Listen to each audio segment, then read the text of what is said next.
So when there's defect in the alpha chain, that time it is known as alpha thalassemia. Okay, so alpha and beta chain is there. The defect will occur in the adult hemoglobin, which is containing alpha and beta chain. And when there is a defect in one chain, other chain will be relatively increased. And the name has been given according to the defect of which hemoglobin it is, which beta chain or which chain it is. Okay, suppose if there is defect in the alpha chain, the thalassemia, it is known as alpha thalassemia. And when it is when there is defect in the beta chain, that time it is known as beta thalassemia. And likewise, when beta chain is defective, alpha chain is increased, whereas in when there is alpha chain is defective, then beta chain is relatively increased. Okay, so talking about the beta thalassemia, there is either reduced or absent synthesis of structurally normal beta chain. Okay, structurally the chain is normal, the beta chain is normal, like in sickle cell anemia, the chain was abnormal, isn't it? So but here the beta chain is structurally normal, but the number is either reduced or absent.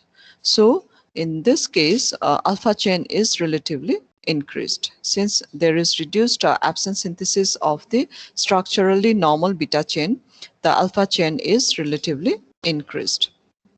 So what is the molecular basis on that?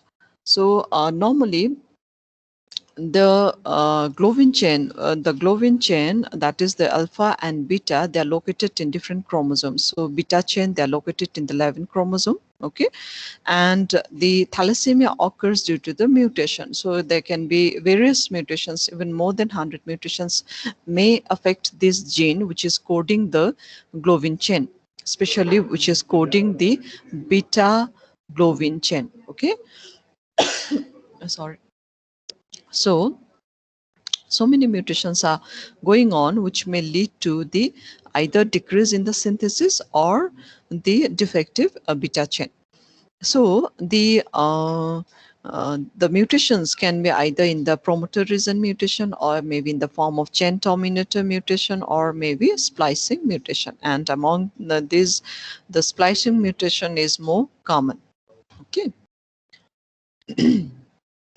Now, depending upon the severity of the mutation, beta chain production, it may be either reduced to different degree.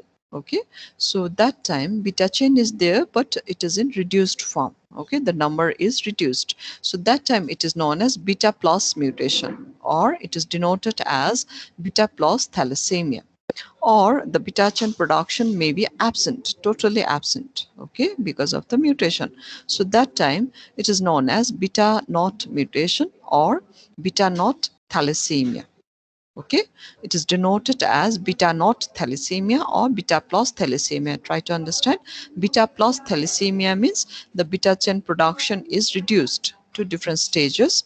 Beta chain is there, but it is reduced in number. There is reduced in number. So that time it is known as beta plus.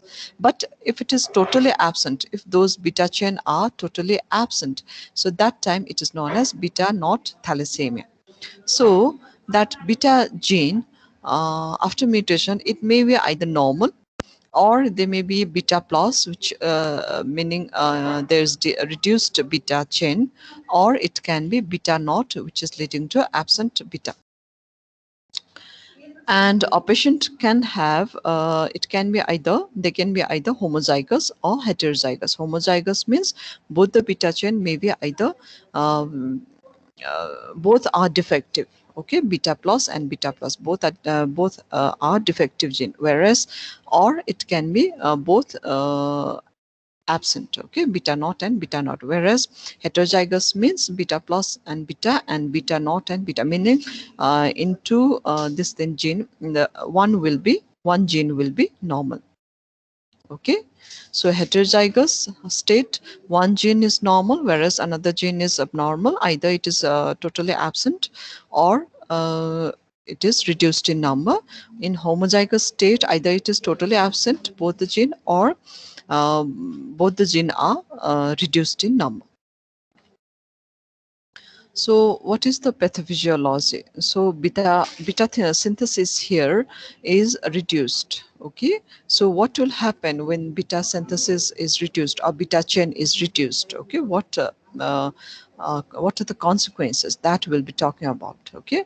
So since in the adult hemoglobin there are two chains. Okay, two pair of chains, alpha and beta chain. Alpha 2 and beta 2 will be there, isn't it? So in case of beta thalassemia, the beta chain is defective. Either it is reduced in number or it is absent. So beta synthesis in the, beta thalassemia, it is reduced or absent, whereas alpha synthesis is normal. So alpha chain is more than the beta chain. Okay, so this imbalance will lead to anemia. So there are various factors which is helping in the anemia, in the process of anemia in case of beta thalassemia. So it can be due to number one, decrease in effective hemoglobin production. Okay, so in the patient having beta thalassemia, beta chain is either reduced or absent, only alpha chain is there because alpha synthesis is normal. So that time the process of maturation of erythroid series, also known as erythropoiesis, that is abnormal. Okay, so there will be decrease in the hemoglobin. So this decrease in hemoglobin will lead to microcytic hypochromic anemia. Okay, so this imbalance is leading to decrease in the effective hemoglobin production, number one. So because of defective hemoglobin production or decrease in the effective hemoglobin production, it will lead to decrease in the hemoglobin content and subsequently will lead to microcytic hypochromic anemia. Whereas the normoblast or the maturing erythroid series of cells which are present in the marrow, their globin is abnormal, isn't it? So the beta chain is abnormal. So because of that, there is effective erythropoiesis, meaning since the beta chain is defective, free alpha chains are there which are forming the insoluble aggregates in the normoblast, even in the immature RBC. Okay, so that will lead to membrane damage and also that will lead to decrease in the RBC deformability. So this normoblast which are maturing RBC in the bone marrow, these are abnormal because of the inclusions and also because of the membrane damage and also the decrease in the deformability. So that will lead to, because of those reasons, the normoblast, these are destroyed by the marrow macrophages. Okay.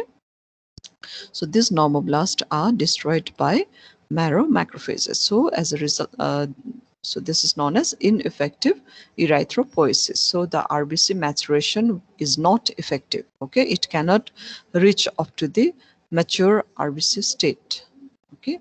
So next is the chronic hemolysis can occur, meaning since the beta chain is either defective or absent and only alpha chain is there. So though the normoblasts are destroyed, but some of the cells or most of the cells, they may form mature RBC. Okay, they may reach up to the mature state. So that time, those RBC which are containing reduced or absent beta chain are having the alpha chain. Okay, so those alpha chain will present in an insoluble form in the RBC. So alpha chains are there in the form of the insoluble aggregates in the RBC.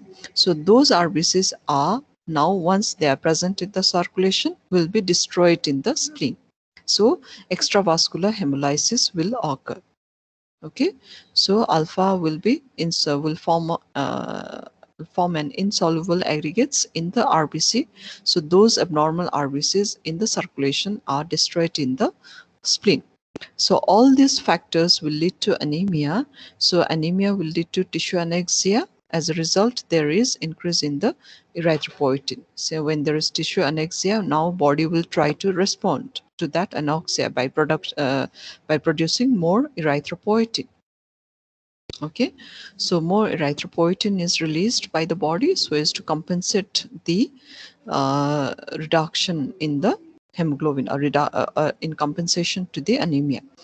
So that will lead to increase in erythropoietin. What is the function of erythropoietin here? Anyone? Now there is anemia. RBC destruction is there in the marrow. RBC destruction is there in the peripheral circulation or extravascular area. Patient is having anemia because RBC is destroyed. So tissue anexia is there, and the body is producing erythropoietin. So what is the function and from where it is produced? Anyone? It is produced from It is kidney produced and from it provides kidney. receptor for growth. Increase RBC production and maturation is the function of erythropoietin. Okay. This is one of the hormone which is responsible for the production of the RBC, okay, maturation of the RBC in the bone marrow. Okay, it helps in the manufacture of RBC in the bone marrow. Okay, so once there is increase in the erythropoietin, body will try to produce more and more RBC. Okay, so there is marrow expansion. Wherever there is marrow, there will be more RBC production. So as a result, there is erythroid hyperplasia, more and more amount of erythroid series are there. So because of that, to accommodate that increase in number or increase in cellularity, marrow expansion will occur. Okay, so that marrow expansion is there because of the erythroid hyperplasia. So because of that, the patient will be having skeletal abnormality. Okay, and also there will be impaired bone growth. There will be skeletal abnormality and there may be impaired bone growth. And not only that, since the hemolysis is going on, there will be extramedullary hematopoiesis, meaning normally the marrow production or the hematopoiesis, the manufacture of RBC, WBC, and platelets, these are occurring in the marrow, okay, in the bone. In the bone, there is presence of the marrow where normally hematopoiesis occurs. Okay, but in those area, the production may not be sufficient. Okay, thus production may not be sufficient from the marrow. So those hematopoiesis may occur outside the medullary cavity. Okay, so that time it is known as extramedullary hematopoiesis. So those extramedullary hematopoiesis will occur in the liver, spleen, or lymph node. Okay, that means the production of the RBC, WBC, and platelet will occur in the other sites other than the marrow cavity, which is present in the bone. Understood, everyone, this part? Normally, the production of the hematopoietic cells, you understood by now, isn't it? Hematopoietic cells means the RBC, WBC, and platelets. So immature forms are present in the, all those immature series are present in the marrow. Okay, marrow means it is the medullary cavity which is present in the bone.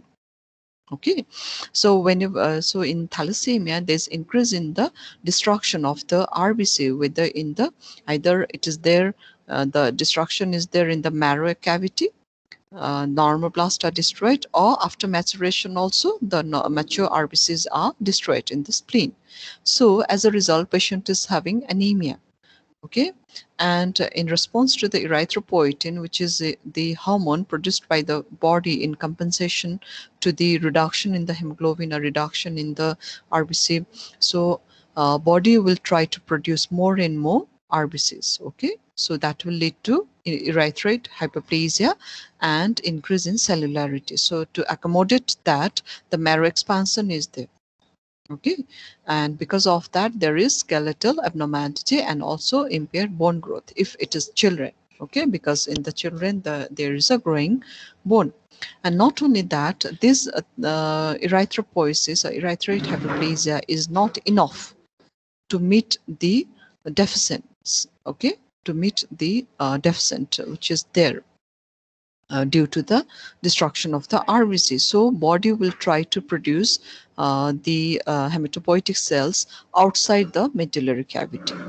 in the liver, or it can be in the spleen or lymph node. So if you see this area, the liver or spleen or lymph node, you can see marrow particles, immature RBC, immature WBC, and megakaryocytes can be seen histologically in this area, okay, in the liver or spleen or lymph node. Okay, so, and not only that, patient is having beta chain defect and more alpha chain and there is anemia, but also this patient with thalassemia will be having increase in the iron load in the body. Okay, the patient will be having increase in the iron load in the body. Now excess of iron is there in the body, so whenever any individual is having excess of the iron load, that time it is known as hemosiderosis. Okay, so whenever there is excess of iron in the body, that time it is known as hemosiderosis, and this hemosiderosis is more common in patient having thalassemia. And now, why there is increased iron load? Number one reason is due to ineffective erythropoiesis. As I told you, there is increase in destruction of the RBC in immature state only, meaning the normoblasts are destroyed or phagocytosed in the marrow.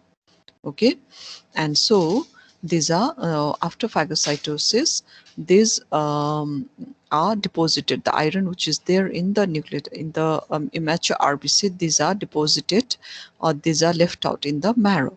Not only that, because of the ineffective erythropoiesis, body will try to reabsorb more and more iron from the diet. Okay, now demand is increasing, so body is trying to absorb more and more iron from the diet. Number one factor. Number two is there since there is chronic hemolysis. Okay, and so because of the chronic hemolysis, destruction of the RBC is there, so hemoglobin catabolism is going on. RBC is containing hemoglobin, and so that RBC, once the RBC lysis occurs, then the hem part of the hemoglobin will be released. Okay, so those are stored. So that will lead to increase in the iron in the body. That is another factor. Another thing is that in this patient, the patient having thalassemia, there is increase in the patient is having anemia, okay, clinically. So they need repeated blood transfusion so as to correct the anemia. Okay, so patient is having anemia because of the destruction of the RBC, and so those patients clinically they will be treated symptomatically by the transfusion. Okay, so for longer duration of time, if those patients are treated with the blood transfusion, then that time they will be having increase in the iron in the body. So this repeated blood transfusion is there as a part of the treatment. Okay, RX means treatment. So that is also another factor which will lead to increase in the iron in the body. So as a result, the patient is having all these factors are contributing to the hemosiderosis. Okay. Now we are talking about the beta thalassemia. Okay, beta thalassemia all the time it is not that severe. Okay, all the features are not there all the time. So though there is defect in the beta chain, the symptoms or the clinical signs symptoms may be less severe, or it may be the patient may be asymptomatic. Okay, all these are due to the different types. Now, basically, there are three types of thalassemia. Okay, one is the beta thalassemia major, and in this case, mostly there it is usually a homozygous state.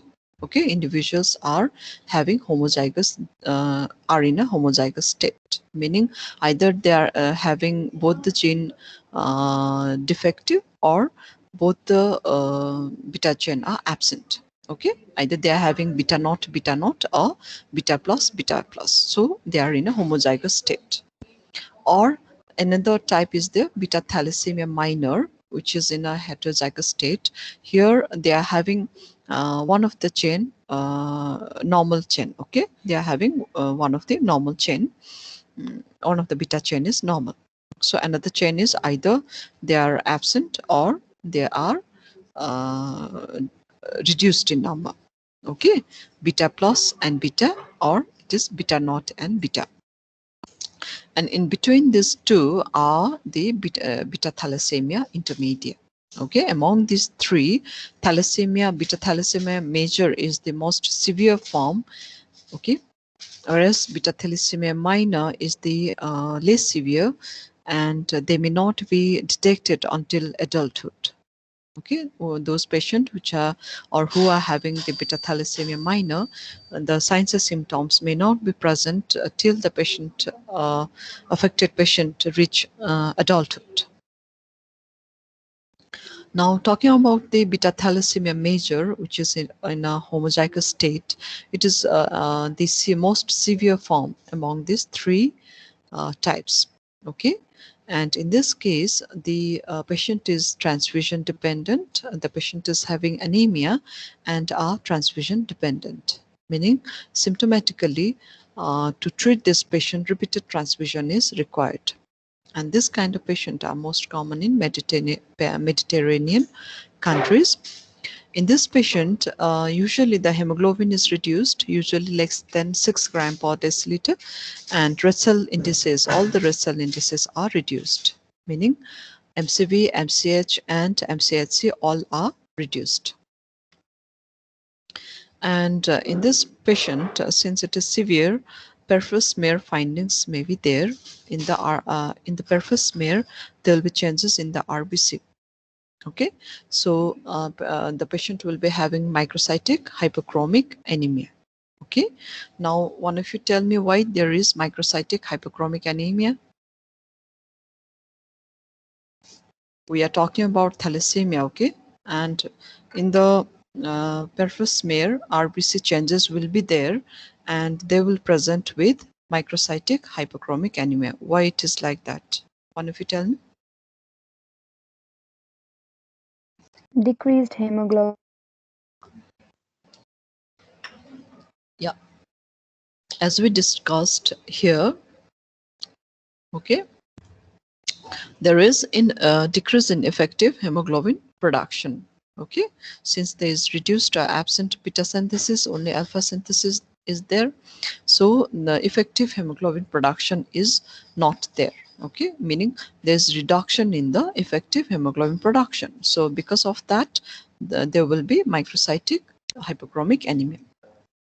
So though the nucleated RBC or the normobblast is maturing, but since there is decrease in the effective hemoglobin production, the RBC size will be reduced. Okay, whatever RBCs are produced, they are smaller in size.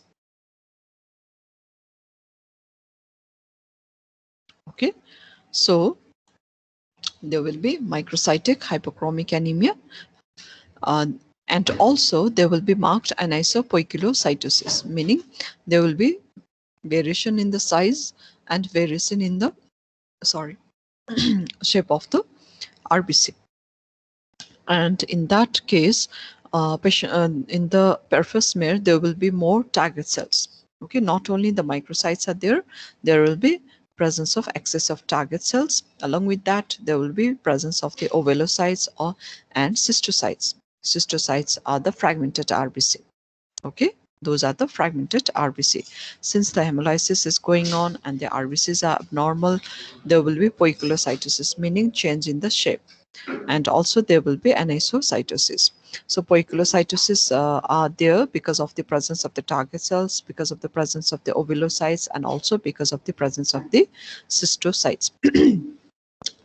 Now, not only that, since in the bone marrow there is ineffective erythropoiesis, okay, so because of that there will be basophilic stippling. Some inclusions will be there. Okay, basophilic stippling can be there. Previously, basophilic stippling we discussed in one case. What was that? Another case where basophilic stippling is there. What was that case?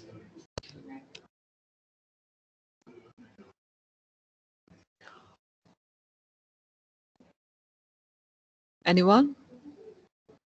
Megaloblastic. Okay, very good. In case of megaloblastic anemia also, we discussed that there will be presence of basophilic stippling. Okay, so like inclusions will be there in the mature RBC, which is visualized in the perfus smear in the Leishman stain. So those are basophilic stippling. And since hemolysis is going on, new RBCs production are there. So in this case also reticulocyte count will be increased. Now, so changes since there's defect in the RBC, and because of the defect in the globin chain of the hemoglobin, RBC morphology will be changed. So what about the WBC and the platelet?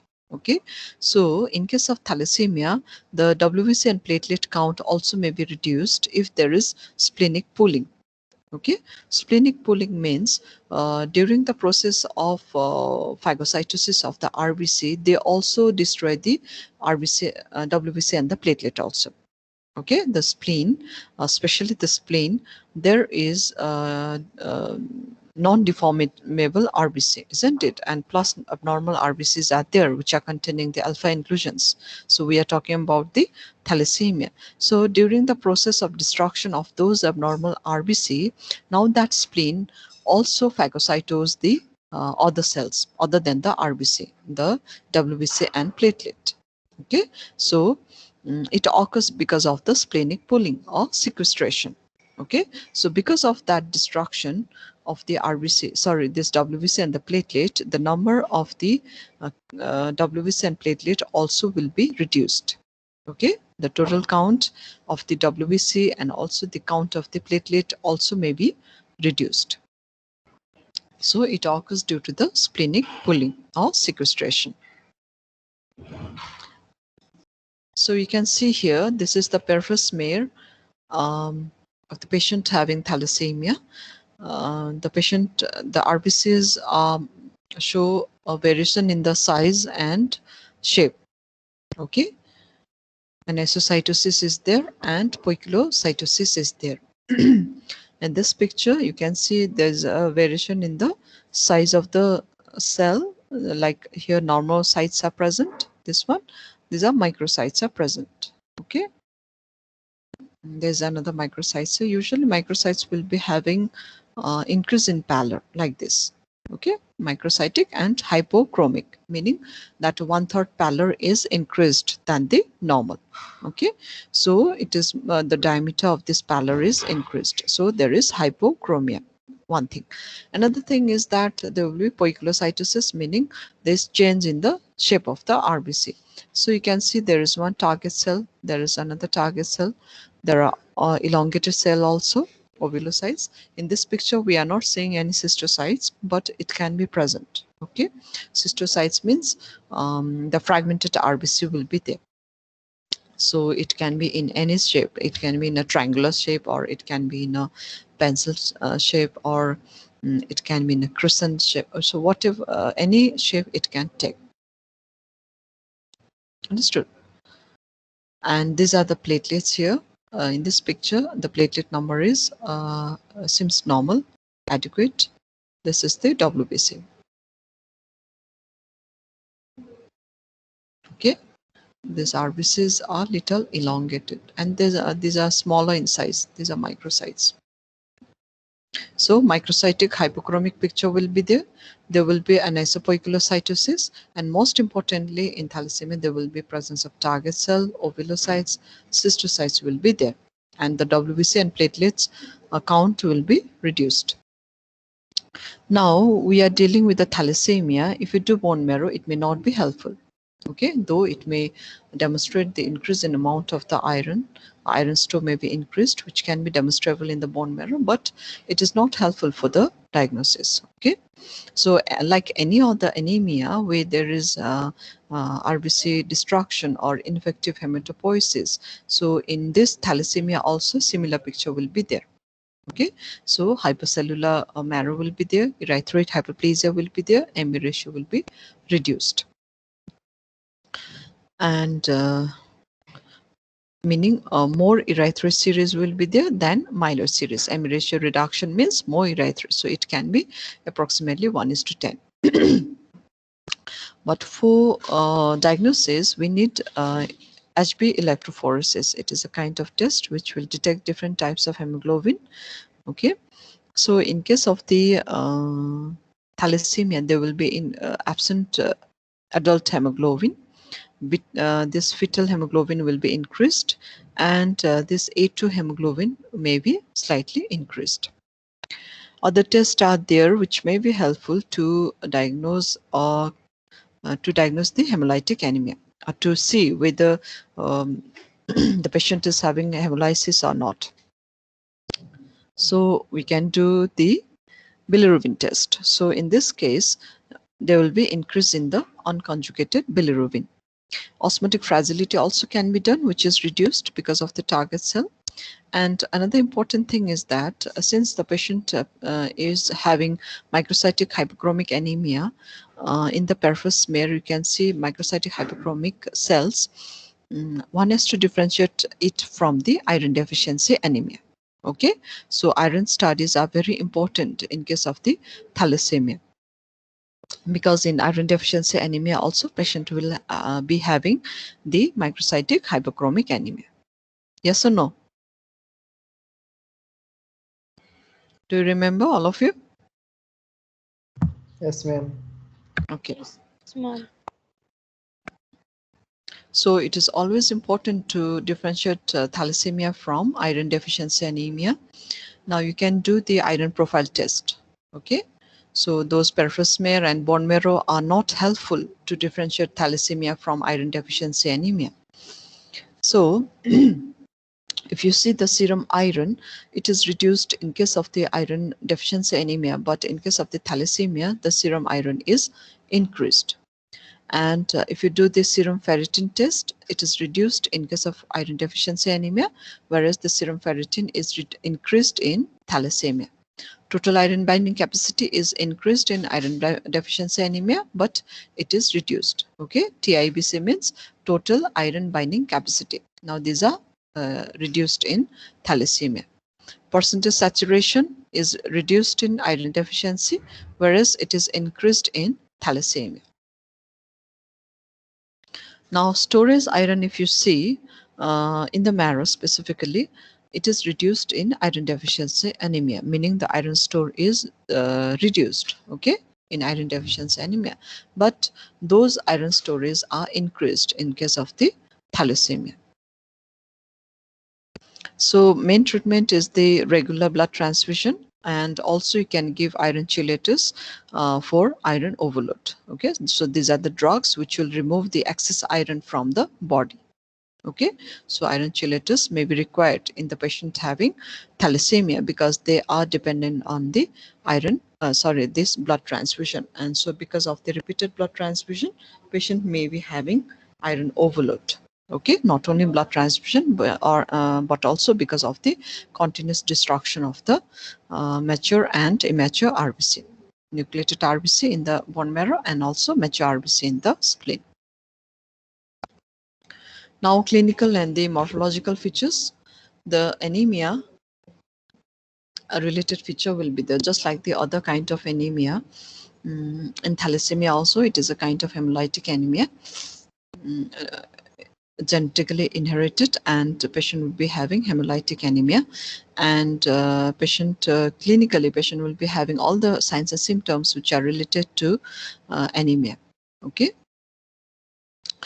And this anemia related feature may lead to cardiac failure later on.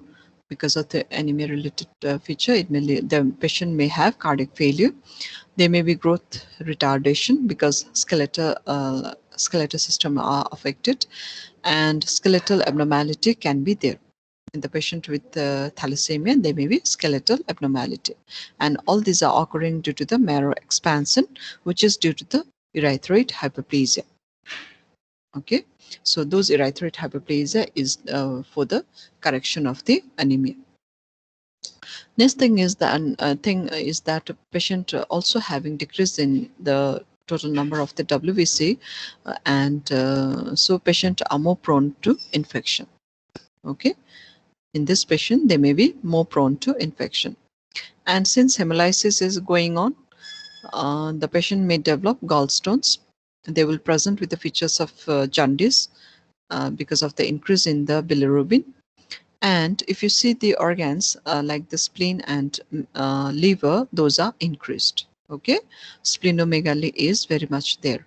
Number one, why splenomegaly? Because of the increase in the workload to destroy the abnormal RBC, and also there is extramedullary hematopoiesis. Okay, so the liver and the spleen are enlarged. So clinically, they are known as splenomegaly and hepatomegaly. Hepatomegaly means enlargement of the liver, and splenomegaly means enlargement of the spleen. So both hepatosplenomegaly is there, and more than the liver, spleen is greatly enlarged. So this enlargement is due to the extramedullary hematopoiesis. And some skeletal abnormalities also will be there, and those features can be visualized in the X-ray also. If you do the X-ray, so radiologically also it can be visualized. So for example, if you do the X-ray of the skull, there will be some abnormal features will be there, which is known as hair on end or cricut appearance. So this occurs due to the marrow expansion, since because there is more and more erythropoiesis in the marrow cavity. Wherever the marrow cavity is there, there is more and more expansion of the marrow is there because of the increase in the erythropoiesis. Okay, so because of that, and not only that, the in the skull, the outer and inner table is the cortical area is reduced. Okay, whereas the middle, the trabecular area, it becomes more prominent, and also there is more bone deposition. Okay, so because of that, typical features will be there. The perpendicular bony shadow will be there, so that will lead to hair on end or cricut appearance. So this picture is showing the abnormal facial features. This is typical of the patient having thalassemia. Okay, these are all due to the abnormal marrow expansion.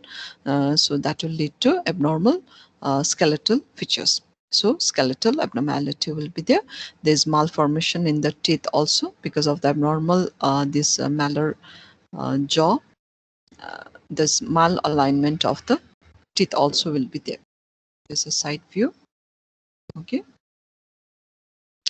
and this is the radiological picture or the X-ray of the patient having thalassemia, um, and this is the X-ray of the skull of the patient having thalassemia. You can see, and this is the cortical bone. Okay, in this cases there is there's a marrow expansion. Okay, more and more this marrow expansion is there so as to accommodate the increasing cellularity which is caused by the erythroid hyperplasia. And during this process, the outer and inner table, the cortical area are diminished, whereas the trabecular area are increased. And moreover, there is also bone deposition. Okay, so you can see that these shadows are due to the bone, and they are appearing as these are present in a perpendicular pattern. Okay, just like the hair, whereas the cortical area is almost not visible here. Okay, so this is known as hair on end appearance. Now in these cases there will be hemosiderosis. Okay, hemosiderosis means there is increase in the iron overload. So because of the increased iron overload, and this increased iron overload, it is not only in the marrow. Okay, normally we demonstrate it in the marrow, but it is occurring not only in the marrow but also in other organs. Okay, so deposition of the iron is there in other organs also. So patient will be having clinical signs and symptoms because of that, because of the involved organ. So patient may manifest with the endocrine disease because of the excess of iron deposition on the endocrine organs, or patient can have the disease which are related to the pancreas because of the excess of deposition of the iron. Because of this deposition, they are having abnormal, the function is they are not properly functioning. Okay, so they may develop diabetes because of the decrease in the insulin production, or it may be it may occur in the liver and the heart also. Okay, so that excess iron may be there in the liver or in the heart also.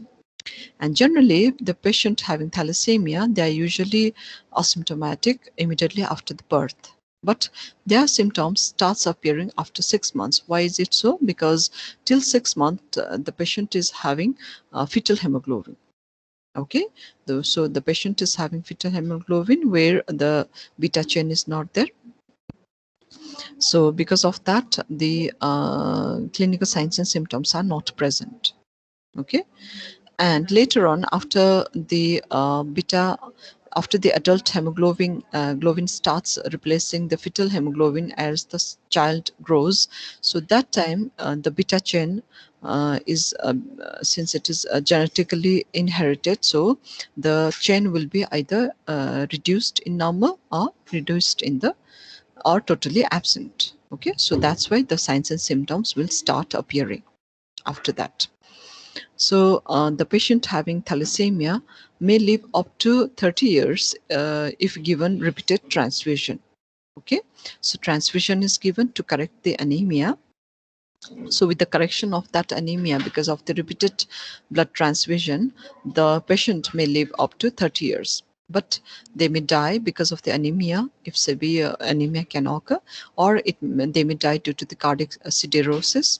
That means because of the excess of the iron overload in the cardiac, in the heart, which will lead to abnormal functioning of the heart. Okay, and which may lead to cardiac failure, or death may occur due to the infection because of the sequestration. WBC destruction also can occur, so those patients are more prone to infection.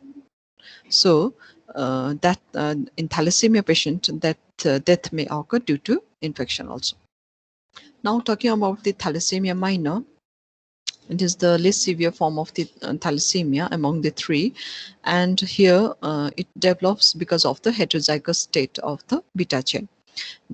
In one of them, one of the beta chain is normal, another one is either reduced or absent.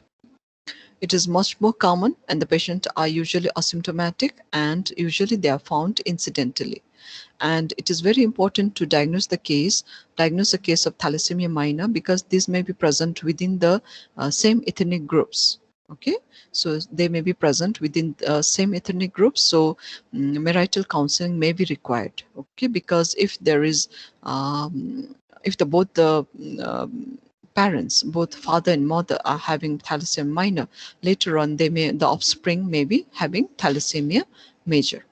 Okay, so that's why it is very important to know whether the patient is having thalassemia minor or not, especially when there is consanguineous marriage is there, or the marriage between the people of the same ethnic groups. Next, lab findings when you talk about hemoglobin is usually normal or reduced, maybe mild.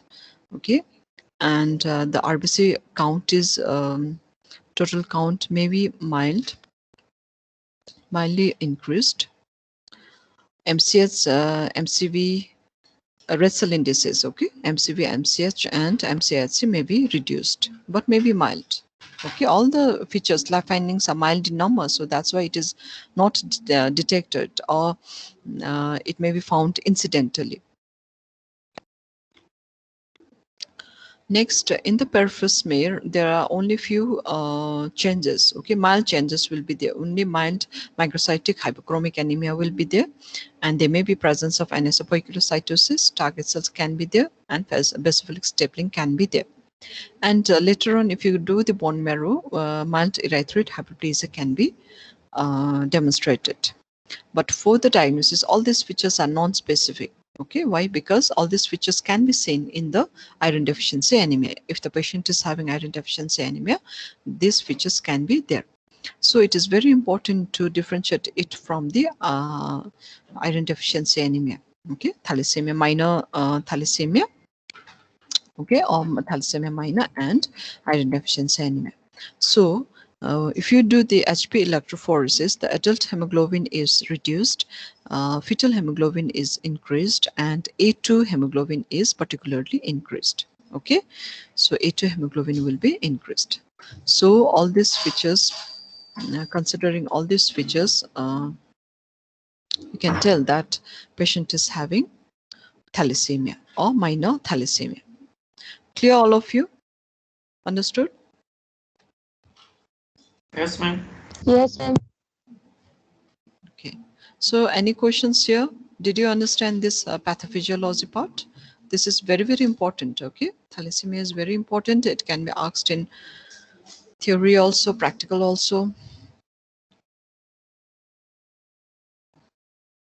So have you understood the pathophysiology part?